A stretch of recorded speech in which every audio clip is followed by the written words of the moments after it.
Hey everybody, it's Jada on piano, where we make music make sense. And today we're going to be doing a little bit of a different video. I'm not going to be at the piano today, but we're going to talk some secrets of the circle of fifths. I'm going to be doing this for a couple of weeks. The secret to be able to understand the theory of when you're playing the piano. So I want to pull up a circle here. Here we go.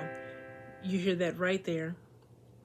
And what we have here, if you're looking at this circle, let me get my little pencil tool. If you see this, I'm pointing right at C major, okay? And what I have with the C major, well, you see C. You don't even see C major. You see C. You see the note C. What we have here is a circle that goes all the way around, and the fifths go this way, okay? This is the way they're going, the fifths. How do we know? Because C, and then you go right, and the next thing you get is the fifth of C, which is G. You go right, you get the fifth of G, which is D. You get the fifth of D, which is A. Fifth of A, which is E. And then keep going around. The fifth of B is F sharp or G flat. Right here is, let's mark it. Right here, the G flat and F sharp are inharmonics. I know you've heard that term before, but that means when the same or two different note names represent the same note. So E flat could also be D sharp. Let me erase it. This E, I done switched to the E flat. Let's go back to it. E flat can be D sharp, okay? B flat, A sharp, same thing. Let me go back to the C. There we go. So we've got this circle here, and there's conveniently 12 notes on this circle. So it's got every circle, or it's got every note that we have on the piano, guitar, any melodic instrument. And we usually start with the C at the top because it gives us a frame of reference. Now, there's a lot of secrets beyond just you looking at this chart. One of the nice things, the way this chart right here is set up, is you can see right here we have the C. Let me mark them. We have the C, and we have the G, and then we have the F. They're all on the same line, this outer ring here, right? What's on this inner ring, let me show you the inner ring. The second layer is this right here. That's ring 2. Then we have ring 3, okay? Which is nice, okay? Now, we have those three rings of this circle. On the outer ring, we have notes, and it just says the letter name. The second ring has the minor symbol next to it, and then the inner ring, all the way in the middle, has diminished next to all of them. Why do we have that? Well, one of the secrets of the circle of fifths is that these colored, you can see when C is at the top, at the 12 o'clock position, 12 o'clock meaning here, this would be 3 o'clock if we were looking at this like a clock. This would be 9 o'clock, this would be 6 o'clock, right? We can see how this looks like a clock when you look at the circle of fifths like this. Now, what we have, you see all of these things right here, the letters on the outside just are representing the major key right now. The inner ring is representing the relative minors of that major key. And then the inner ring is representing the leading tone, which also is the diminished chord. So we have this leading tone, okay, leading to the major chord. So B, let me mark it, B leads to C. Let's go here. G sharp leads to A. A, sorry with my circling, leads to B flat, right? So in every case, that's what you see. You see the leading tone. You see the note that's going to lead you right to the next note, right? So that's what the inner ring is. This right here is the relative minor. What does relative minor mean? In the key of C, the key of C has no sharps and no flats, right? The key of A minor has no sharps or flats. So if you went all the way through the scale of A minor, or A, B, C, D, E, F, G, and A, there's no sharps or flats. When you go through the scale of C major, C, D, E, F, G, A, B, and C, there is no sharps or flats. So these two are relative. It's the same for every single representation around this circle. If I go here to the G, key of G has one sharp.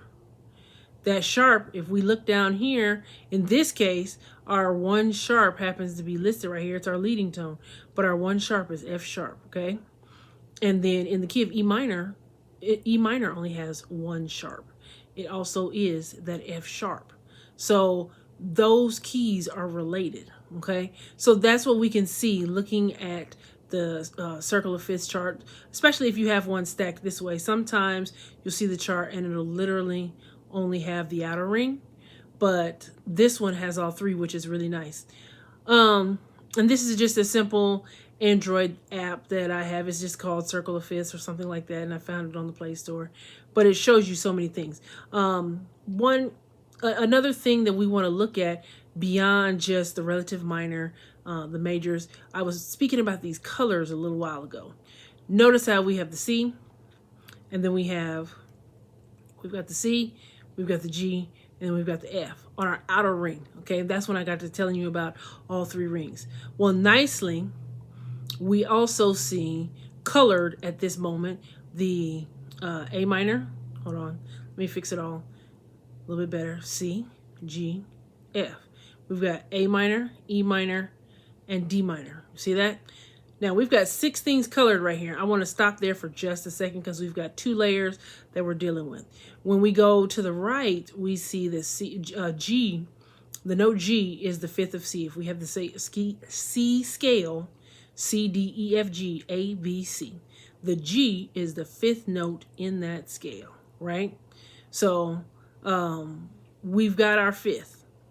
But if you look at all 6 of these notes, let me write the scale out right here so you can see what I'm saying.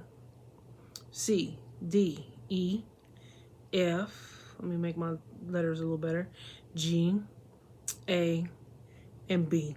Now let's look at what we've got. C, we see the C right here. Okay, check. D, okay, check. E, okay, check. F, okay, check. G, okay, check. A, there it is. There's only one missing. We need a B. Guess what the last colored thing is? Right here, it's that B. We have that check. So the circle of fifths, especially this chart with the 3 rings around it, when you have the circle of fifths like this with the ring around it like this, you have all notes of the scale right here at your convenience. Let me erase all of this. Now that we've seen it right here, let me erase it. Now, a nice thing about this app, you go ahead and you click the letter or the key that you want. I want to go to A flat. So I'm going to touch the A flat and it's going to choose it. Then it's also going to play the chord that you just heard, the A flat chord. Okay. So what happened when I played the A flat? Let's write out the A flat scale. Let me do my scale. Okay, here we go. A flat, B flat, C, D flat, E flat, or let's fix it, F, G, and A flat, right? So we've got all the notes in the key of A flat. Here we go. A flat, check. B flat, check. C, check. D flat, check. E flat, check. F, check. Here's our G right here, check, and we've already got our A flat. Notice again, all I did was move to the A flat. So these 7 notes represent the scale. Now I didn't say this on C, so I'm going to go back and say that now. Let me go back to the C, touch the C. Here we go. Check this out. That gave us all the notes in a key of C, but not only did it give us the notes, it gave us the chords themselves that are in the key of C. This little diagram right here, the colored parts, tells us exactly what's in the key of C. It says, so if we were thinking in the number system, let me go back and write the C scale down here so we can look at this. C, D, remember no sharps or flats. E, so I'm just going to write out my scale. F, G, A, B, and then C to finish it out. Okay, so that's my whole scale. Let me write numbers down below it. 1, 2, 3, 4, 5, 6, 7, and then back to 1. Okay, those are all my numbers. So what I have in the key of C, and in every other key, I just showed you A flat. What I have here is, look at the C. It just says C. It's a major chord. Guess what? The one in every single major key is a major chord. I'm going to write a big M for that. D. Let's look up here where D. D is listed as D minor. See that? Guess what? The 2 chord in every single major key is minor. I'm going to put a little M just like they had a little M. Where's the E? Look at it right here. It says EM. It's minor. That is totally correct. The 3 is always minor. 4 says F. Guess what? It just says F. F is a major chord, okay? And then for the 5, it says G. Now, I'm going to agree with this, but I want to go a step further because if we just had the triad G, B, and D, that is a major chord. But as soon as we add the 7th, G, B, D, and then F, our 7th chord, it becomes dominant. So yes, G is a major chord, but I'm going to go a step further and I'm going to put a capital D because I want to represent the dominant chord that the 5 chord is. Okay, it's in there. It is in fact major, but the 5 chord is really dominant. The dominant chord is more powerful. We need to note and notate what the dominant chord is. Okay, so we've got the 5 chord there. Let's see. A, here we go. It says minor. Let's go and put that in. Then it says B is diminished. So I'm going to put that D-I-M right there, okay? And then major. So it's giving us all the qualities, except for, like I said, I'm making a distinction on that 5 chord and calling it a dominant chord because it is a dominant chord. It can be major at times if you just have the triad, but once you put that 7th in there, it is a dominant chord, and that's so important. Now, you see, we have all this information right here, okay? It's giving us all of that right here in the circle, no matter what key you go to. Let me go to a different key. Let's go to the key of B really quickly. And look at that. Here's all our chords in the key of B, okay? We have B, then we have the C sharp, the D sharp, the E, F sharp, G sharp, A sharp. All of that's there. And look at how nicely they're also giving us the correct the correct enharmonic spelling. When I was on the key of C, did it say it like that? Yeah, so look at this. When this is here, this says G flat down here, right? Let me show you. It's upside down because of how the circle is. This says G flat and E minor. But when I got to the key of B, look how it says F sharp. I'm going to hit the B again. Notice how that switched to an F sharp. It gave us the correct enharmonics instead of saying G flat and E flat. It's saying F sharp and D sharp. So that's really handy for this. It's giving us the correct enharmonic spelling. But we can see all the notes that are in the scale of B. And if we need extra help to see where it is, this is the one. And really, it's giving it to us right there. I was going to put it in, but look at that. Let me Let me put it in. Here's the 1. I can touch that. Let me turn off the pen. I can touch that, and right here we have, it's giving us 1 chord. If I need the 2, it's playing the 2, but look at the color for the 2. Oh, hold on, let me go back to D. It's giving me the 2, let me just play it. So if I want to play the 2, going there, it's represented with the color. Here's the color for the 2. You see that? And then the 2. And then the 3, a little bit darker. See that? Then the 4, the darkest purple. You see that? Shades of purple are on that second level there. Then we go to the, that was the 1 through the 4. Hold on. Oh, no, that was a 6, not the 4. Sorry. This says 6. It says VI. 4 is over here. It matches the color. 5 matches the color, right? And the only one we have left is this one right here. Now that's really messy.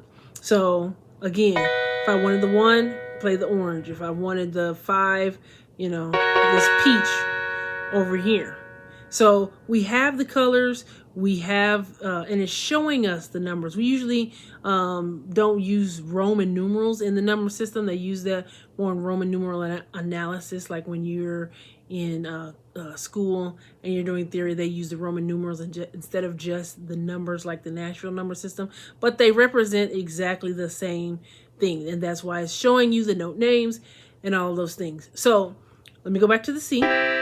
So far we've learned, and you can see it even in this instance, we have the outer layer giving us our major chords, 1, 4, and 5. Again, remember that this one is dominant if you add the 7th. But then we also, it shows us our minors, and then it shows us our diminished. Those are all the chord types that are in a particular scale. So we see all the notes in our scale. We see what the 5th of a key is because it's to the right of the letter that's right here at the 12 o'clock position.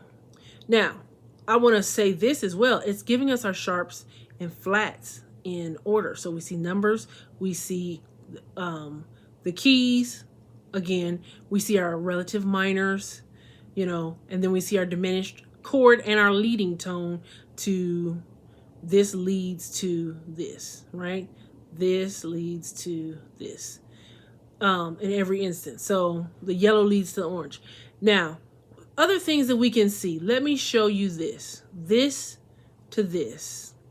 And I'm just gonna, you know, mark them all the way around so you can see what I'm talking about.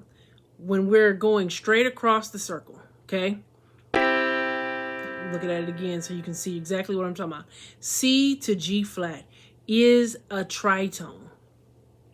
We know when we're talking about a lot of musical things that tritone gives us that dominant chord sound that we love to play in a lot of blues settings, a lot of jazz settings, especially if you're using rootless voicings, a lot of gospel settings. That tritone chord, whether you're playing G flat and C or you're playing C and G flat, that's still a tritone. Let's flip to another one. Go back to the A flat. I want to mark it. That A flat and that D, or the D and A flat. Still a tritone.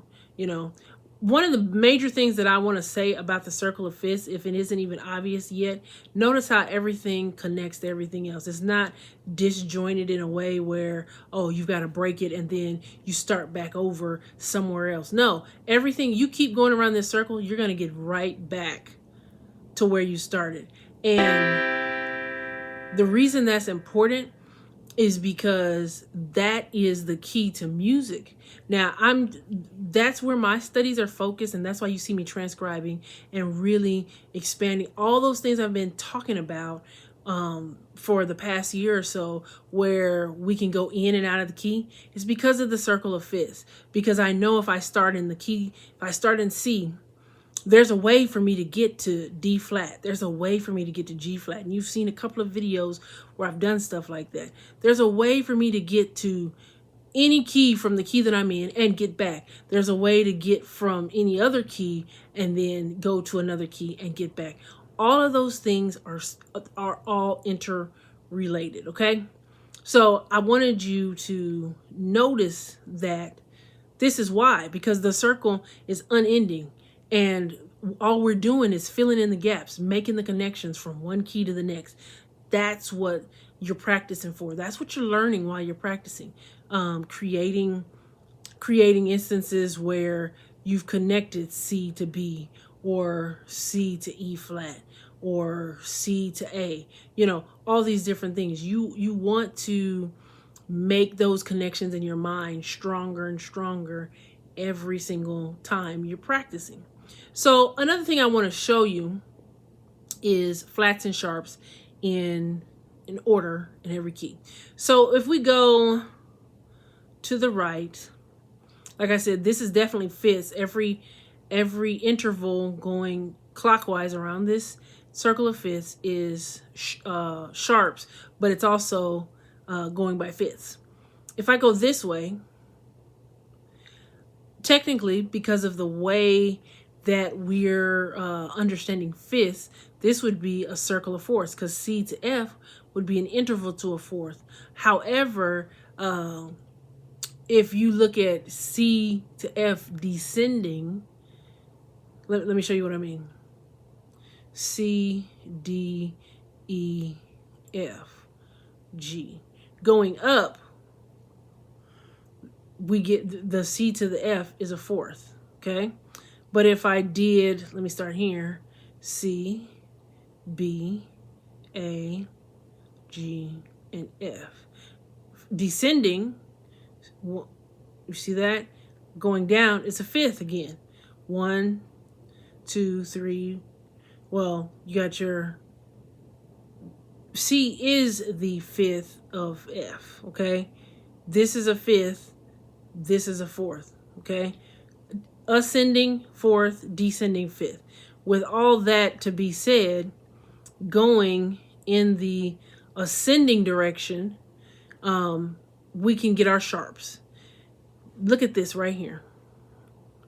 12 o'clock at C, at the 12 o'clock position currently is C, right? Correct? And so there's 0 sharps and flats. There's no sharps and flats in the key of A minor either.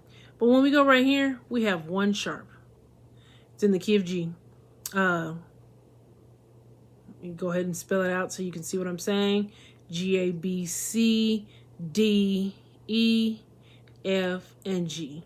Now, because of the distances of every note, if we want to stay consistent to where it was with the key of C, we need a sharp right here. And again, we know our leading tone was already listed for us, and we needed that F sharp. So we have an F sharp in this key. It's the only sharp we have. So we have 1 sharp. It's the same in E minor. That F sharp is, it would be the same scale. Instead, we'd start here. So it'd be E, F, G, or E, F sharp, G. We got the G, we're already there. A, B, C, D, E. That would be the scale if it was E minor. But I'm going to go further, okay? Keep going around. D has 2 sharps, 3 sharps, 4 sharps, 5 sharps, 6 sharps. And again, you can call this G flat or F sharp as we need to, depending on if we need the sharp or the flat. But if I keep going around, notice how this says D flat. This is why this 6 o'clock point is the transitional point. But if we kept going, this would be C sharp, the infamous key of C sharp. Notice how all of this 1, 2, 3, 4, 5, 6 sharps, right? This would have 7 sharps. G sharp should have 8 sharps. D sharp should have 9. A sharp should have 10. Let's check this out. Let's see if we're right. And then F should have, or F is also E sharp, okay? This is why, you know, Enharmonics can get confusing. Should have 11. So let me see. 7, 8, 9, 10, 11. You see that? Now, that's the chart. Look at this a minute because I need to erase this. and we're taking that out. Okay, now let's go to this one. We said C sharp because that's a pretty popular key to say. Let me write out the key of C currently. And this is why everything has to be stated a certain way. I know there's a lot of people say it doesn't matter as long as it sounds the same. This is true. But a lot of people also are confused because they don't understand the connections between the notes because they are stating the wrong note when they're saying things. Now, every single letter name of the alphabet or the musical alphabet has to be in the scale. You can only use each letter name once. So since this is C sharp, you need to put the C sharp there. The distances have to stay the same though, right? So here I go. So C sharp is there. Now, in the key of C, we had C, D, E, F, G, A, and B. Well, we have a C sharp. Well, we need a whole step from C to D. Well, C sharp to D is a half step, okay? So let me add a sharp because I need a whole step. Okay, well, D to E was a whole step. So I need another whole step. So D sharp has to go to E sharp, right? We normally like to call E sharp F, but we cannot call E sharp F because we already have an F in the key. We can't say C sharp, D sharp, F just because we don't want to say E sharp. No, we need something in place for the F. Well, guess what? E sharp to F, or E to F normally is a half step, right? Well, E sharp to F sharp has to be a half step. Or E sharp is the same as F, so I need to make this sharp because the F sharp is a half step away from E sharp. Let's keep going. I need a whole step from F to G. So I need F sharp to G sharp. Let's add the sharp in there, right? And then I need a whole step from G to A. So G sharp to A sharp has to be what it is. Then I need a whole step from B or A to B. So A sharp to B sharp has to be a whole step. Okay, and we can't just say C because we already have a C. The C is a C sharp as well. So let's count our sharps. 1, 2, 3, 4, 5, 6, 7. We have the 7 that we said we would have right here. Now, let me jump way over here to like D sharp for the same reason because it gets better, okay? I just had to show you that quick example. This is pretty comprehensive here. So if I need D sharp, let me write out all of the names or letter names we need. D, we have to use them all. D, E, F, G, A, B, C, and back to the D. Well, we know we're in D sharp, so let's go ahead and put that sharp in. Go ahead and put that sharp in. Let's move along with the D sharp. The key of D sharp is also the same as E flat. Well, we said this was 7, 8, 9. Well, how can we get 9 sharps if there's only 7 keys? Again, this is about knowing the note and letter names. Here we go with that. D sharp to E sharp, we need a whole step. So, or D to E sharp needs to be a sharp or a whole step. We've got that there. E sharp to F or E to F. Normally in the key of D, we'd have F sharp and C sharp, okay? But what we have right here is the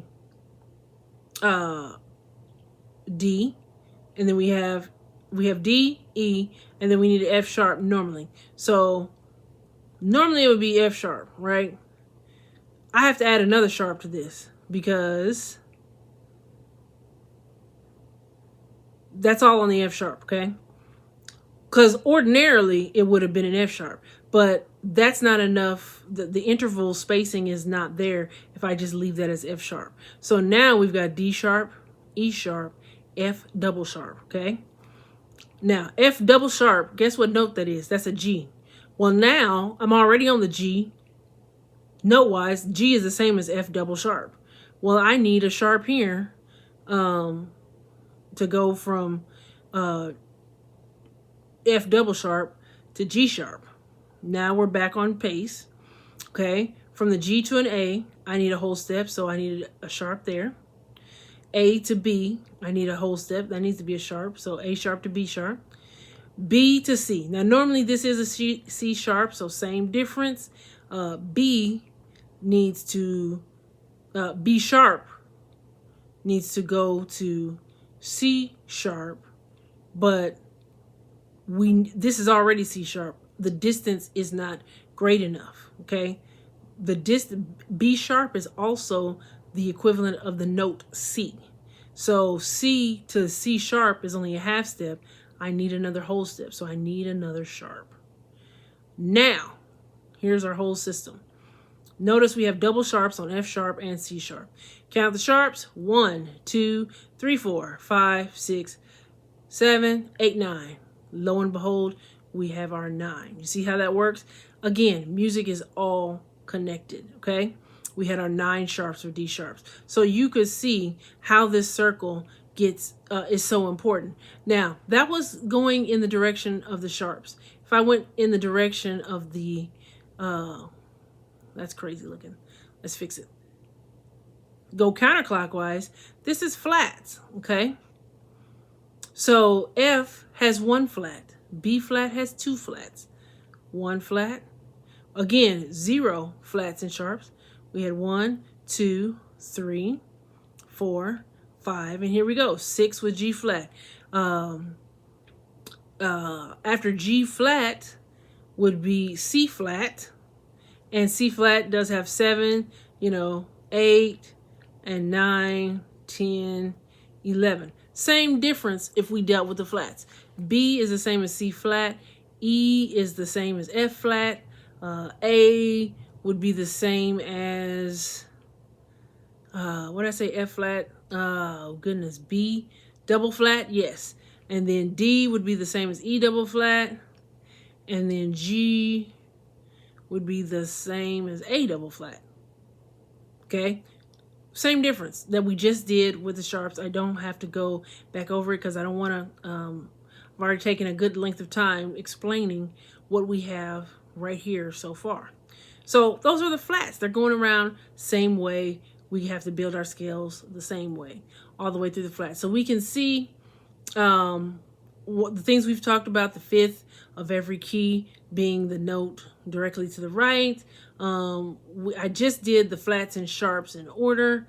We talked about seeing the tritones. We talked about the regular or the relative minors.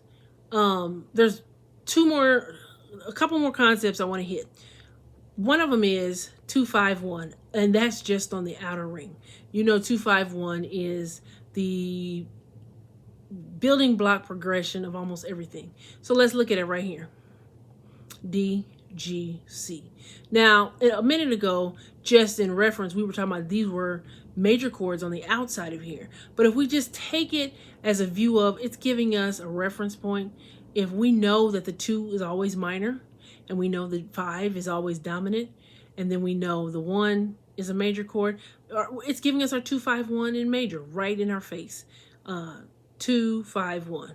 So let me start over. With the notes you have right here in your 12 o'clock position, that's your target chord, okay? This is target chord. That means you got to go 2 spots over and you can get your 2-5-1. This is your minor, and then your dominant, and then your target. Now let me hit something else, G flat, okay? So let's line it up. This is our target chord, 2 spots over. That means we need A flat minor, D flat dominant, and G flat. Totally worked. Let's go here. Key of D.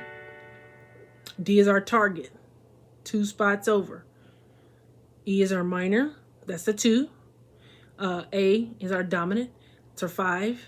And D is our target, our 1 chord, okay? So it gives us our 2-5-1s along that same line with this same chart. Let me go back to the C. And notice how this app, again, I'm saying it again, it's giving us, it gives us, I mean, it's, the MIDI sound, but it's giving us that, the sound of those chords.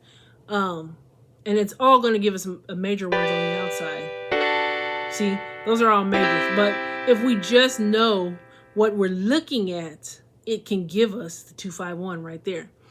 Now, back to this right here, all 6 of these, everything except for the yellow chord, the diminished chord, it's giving us all the target chords of a key. Okay, so in the key of C, when you're doing any progression, you're going to a C, you're going to a G, you're going to an E, you're going to A, you're going to a D minor, or you're going to an F. It's giving us all the target chords of a key. We usually don't use the 7 chord as a target chord, so it's giving us our target chords in each and every key. Let's look at something like E flat. Target chords in E flat. That's our 1. E flat is 1. B flat obviously is our 5 chord. A flat is our 4 chord. But then you also definitely have your 3 chord. Your 6 chord, sorry. The 6 chord is C minor. 3 chord is G minor. 2 chord is F minor. All of these target chords and what the target chord is. So we don't usually target the 7. Somebody like Corey Henry or Glenn Gibson, they probably are targeting the 7th chord, but ordinarily we're not targeting that. It's giving it to us on this circle what our target chords are. So with that, the last thing, if you can understand that it's giving us our target chords, if you can understand that it's giving us our 2, 5, 1, let me go back to the key of C for the last thing. And this here relates to, again, everything is connected, but around that outer ring again, look at how this is all connected. I'm going to draw a line through the notes that I want. Notice, now check this out, okay? This is one of my favorite things about the circle of fifths. Right here, it says B, E, A, D, G, C, F. Those are all the notes that are in the key of C. But what we did was they're all in order of a progression that we would say this is the 7, this is the 3, this is the 6. We already just talked about the 2, 5, 1, and this would be the 4 chord. So with those notes, we're right in order. 7, 3, 6 is a progression. 3, 6, 2, 5 is a progression, and these are, progressions that, are, I'm going to say they're popular in a sense. And then we just talked about the 2, 5, 1. There's a progression that's a 5, 1, 4 in that sense. So we've got all of those there. Now, are these the only progressions? No, but these are the ones that move right in order. For instance, something like 4, 6, 5, that's in the key, so it's a progression. Something like 6, 4, 1, 5, that's in the key, it's a progression, but these just so happen to move perfectly in order, and that's why they tend to be very popular. That's no matter what key you're in. Let me go to D flat, starting right way over here, drawing my line through. So let's see how many spaces we have to go over. 1, 2, 3, 4, 5. We had to go over 5 spaces to get all the way to our 7 chord. 7, 3, 6, 2, 5, 1, and 4. See that? So we've got all of that right there, giving us our progressions, or the biggest one we can get. But that's 7, 3, 6, the 2, 5, 1, the 3, 6, 2, 5, 5, 1, 4. All those things are right here on the circle of fifths. So don't ignore and dismiss the power of understanding what you're looking at with the circle of fifths. But these are the major things that you want to learn, that you want to understand about the key. And if you need help finding that 7 chord, remember the 7 is the leading tone. It leads us here. Well, it tells us what it is right there, but then we can go on the circle and find it ourselves. See that? Going back around. So, those are all the major things we want to see from the circle of fifths. Again, this was pretty in depth on the circle of fifths, but something to really begin to get an understanding of and help you as you're learning your chords, building your chords, things of that nature. So take this, run with it, use it, learn everything you need to regarding the circle of fifths. You guys take care. Have a blessed day.